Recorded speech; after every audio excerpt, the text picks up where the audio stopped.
E Paulo, então, no capítulo 1, ele explica que a obra da salvação, ela é uma obra de toda a Trindade. Deus Pai nos elegeu, o Deus Filho nos redimiu e o Deus Espírito nos selou para a redenção, e ele é o penhor da nossa herança. Então, toda a Trindade participa desse processo de salvação. Na segunda parte do capítulo 1, Paulo faz uma oração pelos crentes e ele pede algumas coisas para que os crentes, para que os gentios pudessem ter. Consequentemente, são coisas que também nós devemos buscar. Ele pede um espírito de sabedoria, ou seja, para que todos pudessem ver sob a perspectiva de Deus, todas as decisões, todas as ações pudessem ser em cima daquilo que Deus é e daquilo que Deus quer. Então isso é uma verdadeira sabedoria. Ele também pede por um espírito de revelação, e não é aquela revelação que a gente tem visto também por aí, mas é uma revelação onde se pudesse conhecer mais a Deus. Ele também pede que os crentes possam ter os olhos iluminados, que os crentes pudessem compreender a riqueza da glória da herança do seu povo e também pudessem ter o entendimento do poder de Deus. Tudo isso aqui abrange o capítulo 1. No capítulo 2, Paulo ele trata um pouco da prática desse processo de salvação. Ele começa o capítulo descrevendo como éramos, e ele termina o capítulo dizendo como nós somos a partir da entrada de Cristo em nossas vidas. Então ele destaca que nós estávamos espiritualmente mortos, escravizados pelo pecado, condenados à ira divina. Todos nós estávamos caminhando a passos largos para a perdição. Mas aí entrou Deus, com um grande amor, como diz a palavra, com um grande amor com quem nos amou, e ele teve misericórdia e interveio juntamente com Cristo. E a partir de então nós podemos ter uma nova vida, e ele deixa bem claro que tudo isso é mérito de Deus, tudo isso é graça de Deus, não tem participação nenhuma humana, mesmo porque o homem estava espiritualmente morto, e como morto ele não tinha condição de ter algum tipo de reação. Então, o primeiro capítulo trata um pouco da teoria, digamos assim, da salvação, e o segundo capítulo traz a prática da salvação. O que éramos, a entrada de Cristo, e o que somos agora a partir dessa entrada de Cristo em nossas vidas. Tá bom? Alguma dúvida sobre os capítulos 1 e 2? Tudo ok? Muito bem. Eu já tenho uma tarefinha para vocês. Agora, gostaria que vocês abrissem suas Bíblias agora, todos nos capítulos 1 e 2 de Efésios. E tem uma situação hipotética aqui para os irmãos. Imagine agora que você está na frente de uma pessoa descrente. E você sente o desejo de pregar o Evangelho para essa pessoa. Só que você não lembra nada da Bíblia, você só lembra de capítulo 1 e capítulo 2 de Efésios. Você não lembra de João 3,16, tá? Você não lembra de Nicodemos, lá do Novo Nascimento, você só lembra dos capítulos 1 e 2 de Efésios. Então a tarefa é o seguinte: dê uma olhadinha aí, eu vou dar uns 3 minutos para vocês, e vocês tragam para mim quais versículos que você usaria para evangelizar uma pessoa, baseada esses versículos em Efésios 1 e Efésios 2, tá bom? Entenderam a tarefa? Entenderam? Então, vocês vão evangelizar uma pessoa baseado nos capítulos 1 e 2 de Efésios. Eu quero que vocês escolham 1 ou 2 ou 3 versículos no máximo, para evangelizar essa pessoa.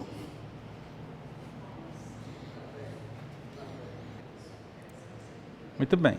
Então, se vocês repararam, praticamente todos os versículos dos capítulos 1 e 2 são materiais assim, excelentes para a evangelização, porque ele mostra toda a extensão do que é o Evangelho. E quando a gente apresenta isso de uma forma clara, fica muito mais fácil para que as pessoas entendam. Não que elas vão entender e vão aceitar. Aceitar é outra questão e nem depende da gente. Mas, para um entendimento, sim. Por que o Evangelho? O que é o Evangelho? O Evangelho é você apresentar para a pessoa que ela está afastada de Deus, que ela está morta espiritualmente, que ela não tem condição de se salvar. Você mostra o quê? A ação de Deus em favor dessa pessoa morta, dessa pessoa afastada, dessa pessoa que está debilitada, sem condição de fazer nada. E é você mostrar a consequência dessa ação de Deus. Como eu era, Cristo na minha vida, e como eu sou agora a partir de Cristo. Então, essa é a essência do Evangelho. E a pessoa identificar que ela é pecadora e que ela precisa dessa salvação, que ela precisa dessa intervenção divina, é muito importante nesse processo. Por quê? Porque a gente vê muito por aí a ideia de que eu sou bonzinho, eu nunca matei, eu nunca roubei, eu nunca fiz isso, não fiz aquilo, né? Nunca cometi aqueles pecadões, né? E aí a pessoa meio que aceita Jesus, mas ela não tem uma compreensão realmente verdadeira de que ela é pecadora, de que, independente do pecado que ela cometeu, do que ela não cometeu, ela é perdida sem Cristo. Então, Efésios nos traz essa proposta de que a gente identifique o quê? Que a gente é pecador, que nós somos pecadores, que nós estamos afastados, que nós estamos debilitados, e a ação de Deus na nossa vida. E eu não sei se é uma característica muito do nordestino, mas ele tem muito disso, né? De que, eu nunca roubei, nunca matei, nunca fiz isso, nunca fiz aquilo, então, de um homem justo, exatamente. E independente disso, independente do que ele faça, do que ele não faça, ele é pecador. Ele é preciso que ele tenha realmente a compreensão do Evangelho.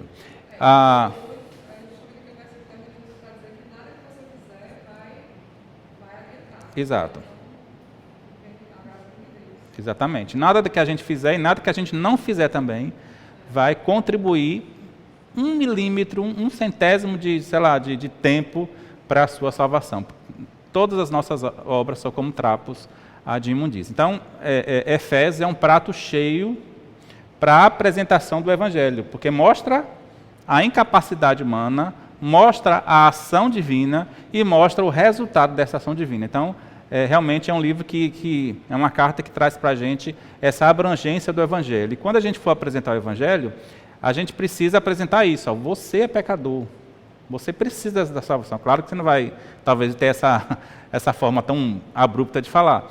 Mas, enfim, a pessoa precisa identificar, a pessoa precisa sair dali reconhecendo que ela é pecadora. E quando você vê o próprio Jesus apresentando o Evangelho, ali, por exemplo, no caminho de Emaús, quando ele está apresentando, que ali Jesus está apresentando o Evangelho para os discípulos. Ele apresenta o Evangelho de uma forma cronológica, né? A partir da criação, Deus criou todas as coisas perfeitas, o homem pecou, o homem se afastou de Deus, Deus mandou que o homem oferecesse sacrifício, que houvesse derramamento de sangue. Então Deus faz uma coisa bem cronológica, apresentando o quê? Que o homem é incapaz. Essa é a essência do Evangelho, não do Evangelho no sentido assim, falar porque a essência do Evangelho é a morte de Jesus, mas é, digamos assim, a chave para que a pessoa entenda de que ela realmente precisa dessa salvação. Porque enquanto ela não entender, né, enquanto ela não entender de que ela precisa realmente disso, talvez ela não vai buscar tão fortemente como ela deve buscar a esse Jesus. Então vamos agora para o capítulo 3, então virem a página aí, no capítulo 3.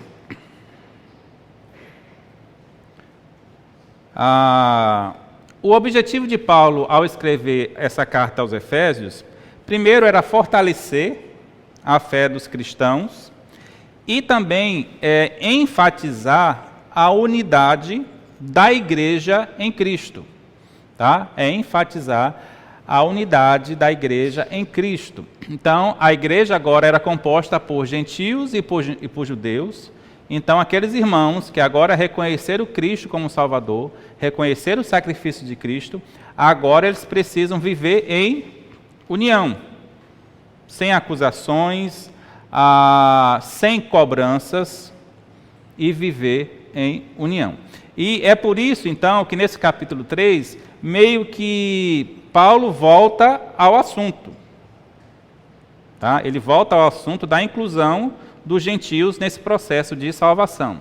Talvez para enfatizar, talvez para confirmar tudo que ele já falou. Todos podem ser salvos, gentios e judeus. Então, a ideia de Paulo é que a igreja se mantivesse em união. E nesse capítulo 3, Paulo, então, ele apresenta a revelação de Deus, tá certo? Enfatizando o quê? Que os judeus agora fazem parte da igreja de Cristo.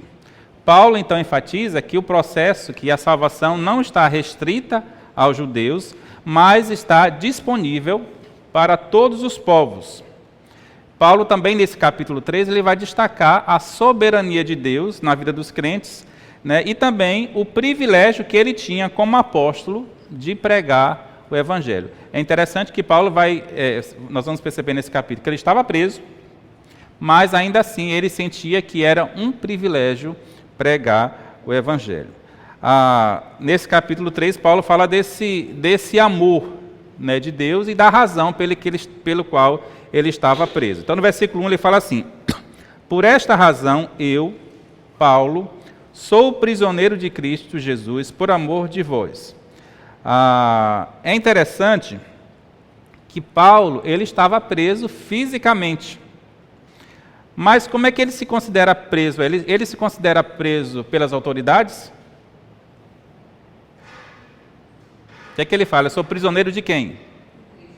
De Cristo Jesus. Então, embora fisicamente preso, Paulo se via como prisioneiro de Deus e não de Roma. O que é que isso traz de lição para a nossa vida? O que é que os irmãos acham quando vê um versículo desse? Paulo estava preso fisicamente, mas ele se identificava como um preso de Cristo. O que é que a gente pode trazer de lição para a nossa vida?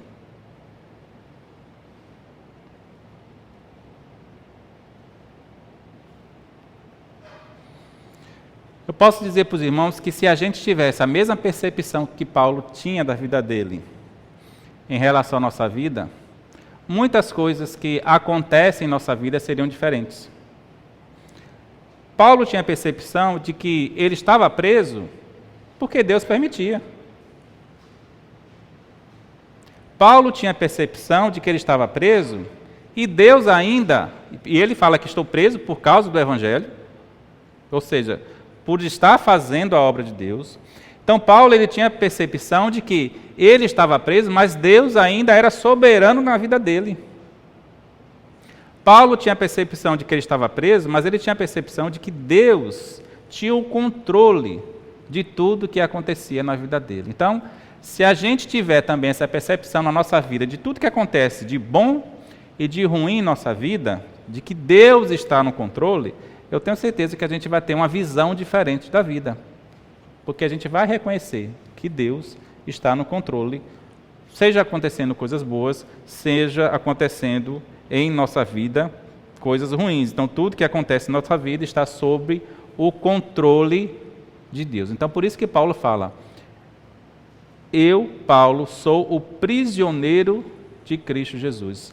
Cristo Jesus tem o controle da minha vida. Cristo Jesus é soberano em minha vida. Ele pode fazer o que quiser e mesmo assim eu vou continuar pregando, eu vou continuar anunciando, eu vou continuar sendo um servo de Deus. Então nós precisamos ter isso em nossa vida. Quantos de nós, né, estamos às vezes nos desesperando, nos angustiando, perdendo o sono, né, perdendo a paz de espírito que a gente tem, que a gente recebe de Deus, por problemas que a gente tem em nossa vida, e não estou dizendo que os problemas são pequenos, problemas grandes. O problema de Paulo aqui não era um problema pequeno, era um problemão, era uma batata quente.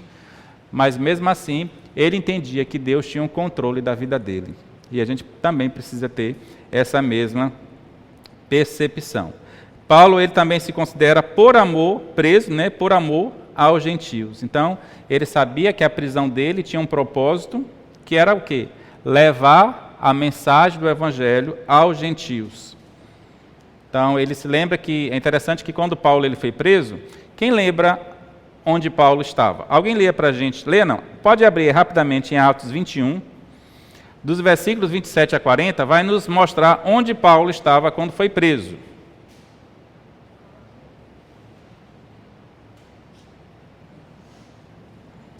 Então, Paulo ele estava preso, por quê? Porque ele estava trazendo ofertas para a igreja de Jerusalém, mas ali ele foi o quê? Acusado injustamente de introduzir, a gente falou isso semana passada, de introduzir gentios no templo.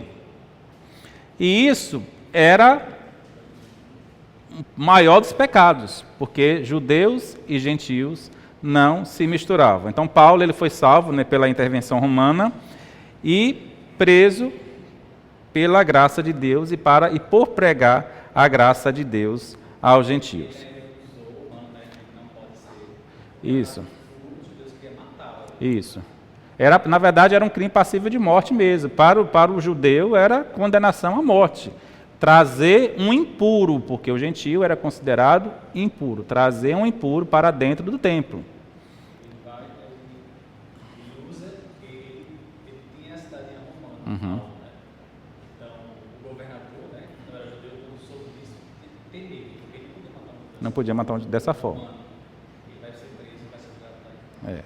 Mas ainda assim é uma condenação. Ele vai preso. Ele não é morto, mas ele é preso. Então Paulo fala no versículo 1: por esta causa eu, Paulo, sou o prisioneiro de Cristo Jesus, por amor de vós, gentios. Por amor de vós, gentios. E aí nesse capítulo 3, dos versículos 1 ao versículo 12, Paulo fala de um mistério, tá? Um mistério de Cristo. Um mistério não exatamente porque era algo, digamos assim, misterioso, mas era algo que estava oculto, mas que agora passa a ser revelado, tá? E não é algo que nós poderíamos descobrir por conta própria, mas foi revelado a Paulo. Que mistério é esse apresentado no capítulo 3? Vamos lembrar que nós estamos falando de uma igreja agora que é composta de judeus e de gentios.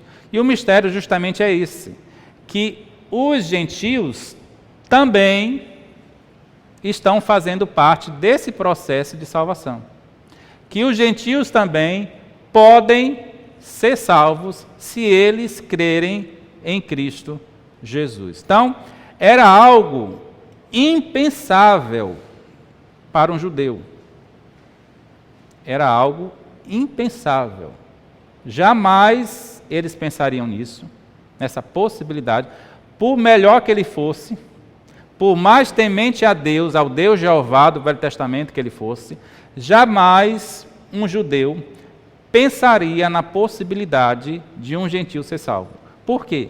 Porque o povo judeu era o povo de Deus. Era o povo escolhido por Deus. Era o povo que Deus, na verdade, escolheu antes de ser um povo, na pessoa de Abraão. Então, humanamente falando, a gente pode dizer que era impossível um judeu pensar nessa possibilidade de que um gentio um dia faria parte dessa igreja, faria parte dessa família, faria parte desse corpo. Diga, Felipe. Não, Nínive não era parte de Israel. Ali o povo reconheceu, interessante, porque o Jonas, como uma pessoa que era de Deus, um profeta de Deus, qual foi a primeira reação dele? Não vou. É um povo miserável. Jonas estava se sentindo assim, o mais santo dos santos, né? O mais santo de todos, e condenando o povo como se ele tivesse o poder de condenar alguém. E Deus fala, não, é para ir. E a gente conhece a história, Jonas teve que ir, e a gente também conhece o resultado, que o povo se converteu. Né? Se converteu. Na história do Velho Testamento, na história bíblica, nós vamos ver alguns povos se convertendo, ou pelo menos fragmentos de povos, né? Principalmente aqueles que tinham contato com judeus. Né? Os ninivitas eram um povo assim, outras pessoas que se juntaram a judeus. A gente pode trazer, quando a gente vê a história de Daniel, a gente vai ver a influência que Daniel teve, mesmo na Babilônia. Então, pessoas se converteram, mas ainda assim não eram consideradas povo de Deus, assim, pensando no judeu, na perspectiva do judeu. Talvez da perspectiva de Deus, porque ele já conhecia a história, né? Tudo bem, mas na perspectiva do judeu, ele não tinha essa ideia de que era um povo de Deus. E talvez mesmo depois de convertido ainda, talvez não, vou chutar aqui com você com 99% de possibilidade de acerto, modestamente falando, de que mesmo depois de convertidos, os ninivitas ainda sofreram algum tipo de retaliação, algum tipo de preconceito por parte dos judeus, porque os judeus não queriam contato. Foi assim com os samaritanos também. Então, na história bíblica, a gente vê que há fragmentos de povos que se converteram. Todos os judeus eram salvos ou só os que criam? Vou dar a minha percepção. A minha percepção é todos os judeus que criam no sacrifício. No sacrifício. Porque se eu falo, e aqui pensando na história bíblica, né, se eu falo qualquer coisa diferente disso, é como se eu estivesse dando uma outra maneira de ser salvo. Mesmo no contexto de Israel. Por quê? Quando eu vejo lá no Velho Testamento, lá em Gênesis, o que acontece quando Adão veste roupas de folhas e Deus não aceita? O que Deus faz? Quem lembra? Deus providencia um cordeiro, mata um animal e dá roupas para Adão e Eva. O que acontece quando Deus não... Por que Deus não aceita o sacrifício de Caim e aceita o sacrifício de Abel? Porque Abel era bonzinho? Era? Não, Abel era tão pecador quanto Caim. Mas Deus aceita o sacrifício de Abel por quê? Porque havia o quê? Sangue. Havia sacrifício de sangue. Então a gente vê na história bíblica que já existia um padrão. Que era o quê? Que era o sangue. E tudo isso remetia para quem? Para Cristo, que um dia iria morrer de uma forma total, por isso que fala, está consumado, ou seja, não vai ser mais preciso serem feitos sacrifícios, não vai ser mais preciso tabernar, porque o próprio Cristo veio habitar conosco, ele tabernaculou, né? Ele é o Deus conosco. Então, na história bíblica, a gente vê toda uma sequência lógica do que foi estipulado por Deus. Então, o único meio de salvação é o quê? Sangue. No Velho Testamento era o sangue de um cordeiro que era apontado para Cristo, e no Novo Testamento o próprio Cristo que derrama seu sangue em favor de todos nós. Claro, gente, que hoje nós temos a Bíblia completa, isso é um privilégio. Não sei se vocês têm ideia de que isso é um privilégio. Nós temos a história toda na nossa mão. O judeu tinha isso? Não. Eu estava pensando até nisso ontem, quando eu estava estudando. Falei, rapaz, eu acho que se eu fosse judeu também, eu ia ser chato também. Não ia aceitar qualquer coisa assim, um povo desse. Por quê? Porque, né, culturalmente eu fui criado naquilo. Hoje nós temos toda uma percepção de Gênesis a Apocalipse. Nós temos a história bíblica na nossa mão. E o judeu não tinha isso. Estou defendendo eles, mas, humanamente falando, eu acho que provavelmente todos nós, se pertencêssemos ao povo judeu no passado, a gente teria as mesmas atitudes que eles tiveram. E aí foi preciso vir Paulo e entender, por revelação divina, esse mistério, que era o quê? Que o judeu agora também fazia parte da igreja de Cristo. Não era só judeu. Não era só judeu. Então Paulo precisou enfatizar isso, sabe?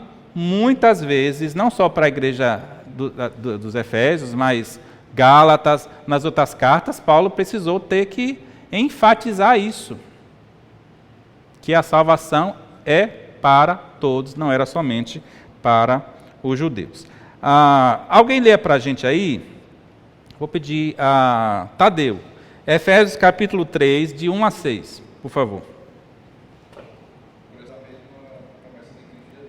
Muito bem, então aí claramente a gente vê, né, que Paulo recebeu uma revelação desse mistério de Deus, que era o quê? Que os judeus agora também fazem parte da igreja de Cristo. Então, só para que a gente entenda bem, essa questão de mistério não é algo enigmático, um enigma que não. A ideia de que é algo que era oculto, mas agora passa a ser revelado. Paulo recebe essa revelação de Deus, né, que os judeus fazem parte dessa família e desse corpo que é chamado Igreja de Deus. O que é que a gente pode trazer de lição, né? Muito simples, né, que o Evangelho ele não faz distinção, né, de raça, ele não faz distinção de cor, de posição social, todos são chamados à salvação pela fé em Cristo Jesus. Então, qualquer pessoa, em qualquer parte do mundo, que tenha a fé em Cristo, e aí não vou entrar nos méritos de como a fé é produzida, não vou entrar nessa questão, mas qualquer pessoa que tenha a fé em Cristo, ela pode ser salva. O meu vizinho mais próximo, aquela pessoa que mora até os confins da terra, ainda assim, se ela reconhece Cristo como Salvador, ela pode ser salva, não importa o que ela tem feito, não importa o que ela fez, não importa o que ela não fez, ela pode ser salva mediante a graça de Deus. Então, esse é o mistério que é revelado e que Paulo enfatiza tanto aqui. Versículos... voltando um pouquinho. Então, a partir de agora, os gentios eles podem ser considerados o quê? Co-herdeiros, ou seja, a mesma promessa que foi dada aos judeus também é dada aos gentios. Eles fazem parte do mesmo corpo, ou seja, da igreja de Deus, e eles são coparticipantes da mesma promessa, que é a promessa de salvação em Cristo. Então, aqui não há nenhum degrauzinho a mais para os judeus. Tá? Os judeus vão receber 90% e os gentios 10%. Não. Iguais. Tudo que o judeu recebe, o gentio agora também passa a receber por ele, porque ele é bonzinho? Não. Mas pela graça de Deus. E dos versículos 7 a 13, a gente vai ver o prazer que Paulo tinha de anunciar esse evangelho. Então, Denise, lê para a gente de 7 a 13, por favor. Muito bem. Então, Paulo, resumidamente aqui, ele está falando sobre o privilégio de ser um pregador desse evangelho inclusivo entre judeus e gentios. E ele, então, traz alguns aspectos interessantes de pregar esse evangelho. Primeiro, ele fala sobre pregar as insondáveis riquezas de Deus. Pregar as insondáveis riquezas de Deus. Quando você pensa na palavra insondável, o que é que vem à sua cabeça?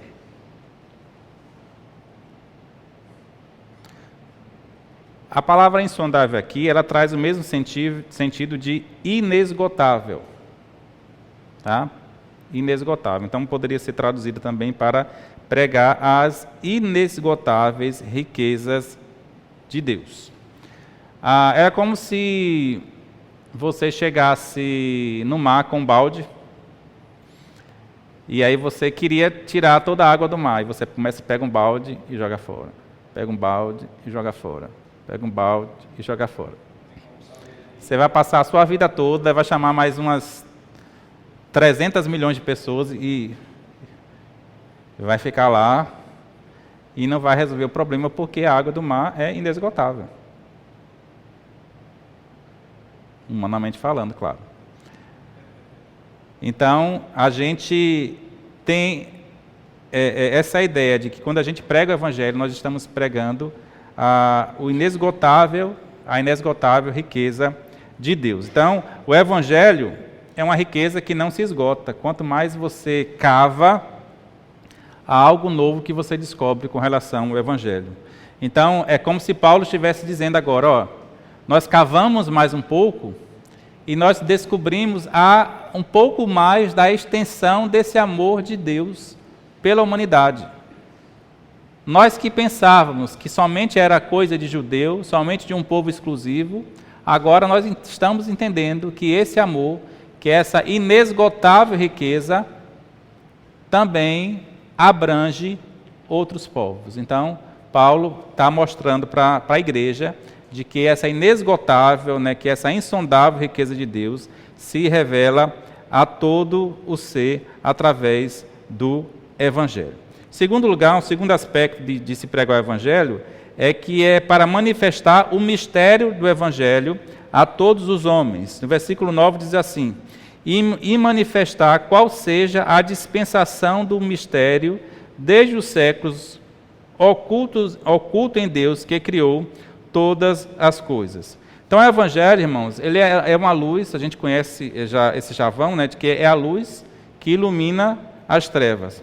E a nossa missão significa brilhar no meio em que nós estamos, e muitas vezes um meio de trevas, de escuridão, onde as pessoas estão perdidas, mas nós, como luz, vamos brilhar. Então, nós também precisamos manifestar esse evangelho a todos os homens. Precisamos ser testemunhas, como Paulo foi. E no versículo 10 tem um terceiro aspecto, que é tornar conhecida a sabedoria multiforme de Deus. Versículo 10. Para que, pela igreja, a multiforme sabedoria de Deus se torne conhecida agora dos principados e potestades nos lugares celestiais. Então, o que seria essa sabedoria multiforme de Deus?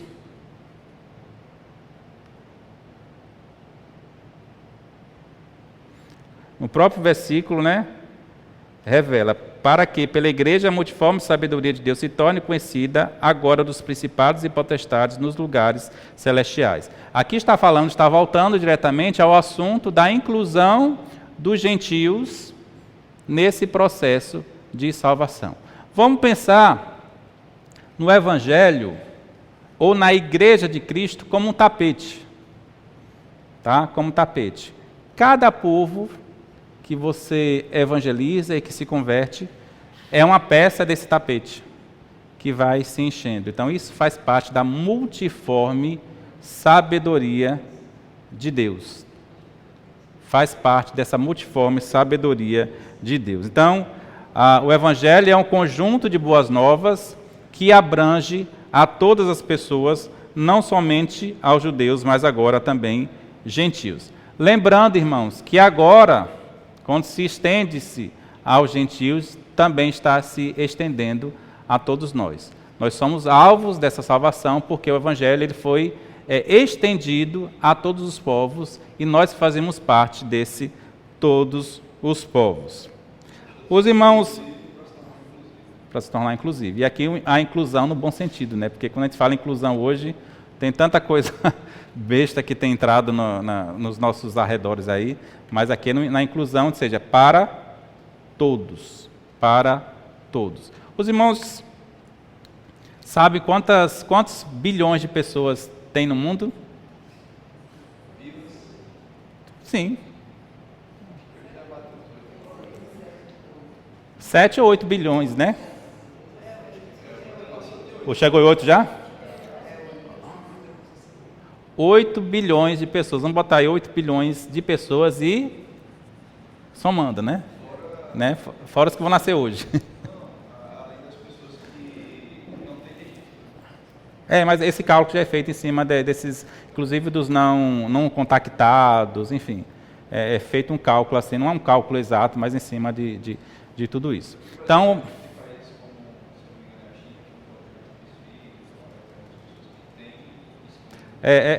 tem aquela margem de erro para mais e para menos, 2 pontos para mais e para menos. Enfim, tem essa margem. Mas vamos pensar assim, um número seco de 8 bilhões de pessoas. Então, essas 8 bilhões de pessoas, elas são alvo desse Evangelho. Os irmãos sabem quantas bilhões de pessoas ainda não ouviram nada do Evangelho? Calcula-se de mais da metade. Mas isso aí que não ouviu nada do Evangelho que não é cristão. Não, que eu não ouvi nada do Evangelho. Calcula-se, tá? Mais da metade. Nós temos países inteiros que são fechados totalmente para o Evangelho, Nós temos países inteiros que não se pode ter uma página da Bíblia escrita, nada. Nós temos povos afastados. Já foi feito um cálculo, uma pesquisa no passado aí, nos anos 2000, que diz que a Coca-Cola ela é mais conhecida do mundo do que Jesus. Não sei se é verdade. Mas, enfim, existem cálculos feitos assim, e o Evangelho é para todas as pessoas, até aos confins da terra. Todas são alvo desse amor, dessa inclusão e desse mistério que é revelado a Paulo ali, quando ele estava preso e quando ele escreveu essa carta para a igreja de Éfeso. Tá? Todas as pessoas da época e todas as pessoas que existem hoje e que vão nascer são alvo desse amor. Então, é muito interessante a gente perceber que nós fazemos parte dessa história e fazemos parte desse mistério agora revelado através do apóstolo Paulo. E dos versículos 14 a 21, para encerrar o capítulo, Paulo então faz uma oração. No próprio Brasil, pensando, quantos povos existem no Brasil? Você sabe quantos povos existem no Brasil? Os universitários aí tem quantos? Tem mais de 200 povos no Brasil, né? Povos indígenas, acho que são 238, acho que a última conta que eu recebi, acho que foi 238 povos indígenas no Brasil. Na estatística que eu tenho, acho que de 2005, 2008, mais ou menos, quando eu estava imbuído no Ministério Missionário de Novas Tribos, então era um pouco mais de 100 que já tinham ouvido do Evangelho. Pouco mais de 100. 105, 106 tinham ouvido o Evangelho, não quer dizer que tinham se convertido, tá? Então, um pouco mais de 100. Então, no próprio Brasil, nós temos mais de 100 povos por baixo que nunca ouviu o Evangelho. Imagine no mundo inteiro. Tem alguns que eu acho que ainda assim, que tem realmente essa função social, eles vivem ali e não têm contato com a E alguns até que tem um certo contato, mas é uma cultura diferente, é uma língua diferente. Aí tem que se pensar numa tradução bíblica, tem que se pensar numa contextualização cultural. Então, tem muitas vertentes que não é uma coisa tão simples. Não é só chegar lá e falar, Jesus morreu por você e você é pecador. Não é só isso. Existem muitas questões. Então, a gente vê que o Evangelho ele precisa ser pregado e é tarefa da igreja pregar. Paulo tinha essa percepção. Por isso que ele se colocava como apóstolo de Cristo, doa o que doesse. Estou preso, mas estou falando do Evangelho. Estou preso, mas estou escrevendo cartas, estou fortalecendo os irmãos. Ele tinha essa percepção como missionário. Eu acho que como igreja mundial hoje, uma igreja da realidade de hoje, nós estamos muito aquém disso. Às vezes a gente está aqui, mas nós não estamos nos importando com muitas pessoas que não ouviram o Evangelho, e a gente está vivendo a nossa vida e vai vivendo, e esquece de pessoas que precisam ouvir desse Evangelho, e que se elas morrerem hoje, não é porque moram dentro da natureza, que são bonzinhos, que vivem em harmonia com a natureza, que se morrer vai para o céu. Não, vão para o inferno. E a gente, como igreja, precisa fazer alguma coisa, como Paulo tinha essa percepção de que precisava fazer. E dos versículos 14 a 21, para encerrar, Paulo então faz uma oração, mais uma vez, pelos irmãos ali, né? Alguém lê para a gente, de 14 a 21. Dani, lê para a gente, por favor. Muito bem. Então, Paulo aqui ele está fazendo uma oração e a gente pode perceber aqui, e a gente usa muito esse texto, né? Às vezes numa introdução de um culto, às vezes nas mensagens. Então, Paulo está fazendo o quê? Uma exaltação à grandiosidade de Deus. Mas a gente precisa lembrar do contexto. Qual é o contexto aqui? Que a gente tem falado aqui? Qual é o contexto? A unidade da igreja entre gentios e judeus, e também a questão desse mistério revelado, que os gentios agora fazem parte também desse corpo. Então, quando Paulo está exaltando, e ele fala sobre o amor, conhecer o amor de Deus, que excede todo o entendimento. O judeu não tinha esse entendimento, ele não tinha essa percepção, que amor é esse? O amor era muito exclusivista, o amor era muito seletista na percepção judaica. E Paulo está falando, esse amor de Deus excede todo o entendimento. Esse amor de Deus é capaz de salvar uma pessoa que não pertence ao seu povo, que não pertencia ao seu povo. O amor de Deus, gente, eu trabalhei com povos indígenas, os índios fazem coisas terríveis. Culturalmente aceito, mas é terrível para Deus. Terrível, eles matam. No Brasil, até 30 anos atrás, matavam-se crianças em sacrifício. Em sacrifício. Culturalmente era aceito por quê? Porque às vezes, se era gêmeo, se nascia um gêmeo com... Na verdade, quando nascia o gêmeo, em algumas aldeias, o segundo que nascia era considerado um demônio. Então tinha que matar. Se nascesse uma criança com defeito, não sei nem se pode falar com defeito hoje, com deficiência, com algum tipo de deficiência, matava, porque aquela deficiência traria maldição para a comunidade. Então eram coisas terríveis. O amor de Deus excede em todo entendimento. O amor de Deus, ele é capaz de alcançar aquela pessoa. O amor de Deus não é só para mim. O amor de Deus, ele foi capaz de alcançar o ladrão na cruz. E o ladrão da cruz não foi um homem bonzinho, não. Quem conhece a história da crucificação, não exatamente a crucificação de Cristo, a gente sabe que uma pessoa crucificada não era uma pessoa que roubava galinha, não. Era uma pessoa que era capaz de cometer atrocidades terríveis. Bem redundante, atrocidades terríveis. Então, a pessoa, para ser crucificada, não era bonzinha, não era boazinha, não. E o amor de Deus, ele foi capaz de alcançar aquele ladrão da cruz. Então, esse é o amor que excede todo o entendimento. Nós temos uma percepção muito humana. O amor de Deus, né, Felipe? Voltando à história dos ninivitas, né? O amor de Deus foi capaz de alcançar os ninivitas. Eram bonzinhos? Não eram bonzinhos, mas o amor de Deus. Jonas não tinha essa percepção desse amor de Deus, porque Jonas tinha aquele pensamento muito fechado na sua cultura. E esse é o amor de Deus que excede todo entendimento. E versículo 20, só para a gente encerrar. Aquele que é poderoso para fazer infinitamente mais do que tudo quanto pedimos ou pensamos, conforme o seu poder que opera em nós. A gente lê muito, né, esse versículo, né, o Deus é poderoso para... Realmente tem esse aspecto, né, mas existe também um aspecto espiritual, não só o aspecto de bens materiais, né, aquele que pode fazer infinitamente mais, mas existe um aspecto espiritual, né, fazer infinitamente mais do que pedimos ou pensamos, conforme o seu poder que opera em nós. Então, esse amor, esse Deus, ele é capaz de salvar qualquer tipo de pessoa, basta que essa pessoa creia e reconheça-o como único e salvador da sua vida. Então, Paulo, nesse capítulo 3, revela esse mistério de que todos fazemos parte dessa família de Deus, fazemos parte desse corpo de Deus, que se chama igreja. Que se chama igreja. Gentios e judeus, qualquer pessoa que se converte. Então, que Deus nos abençoe. Alguma pergunta, alguma dúvida, algum comentário? Sempre eu penso que isso aqui deve servir de desafio, né, para nós, como igreja.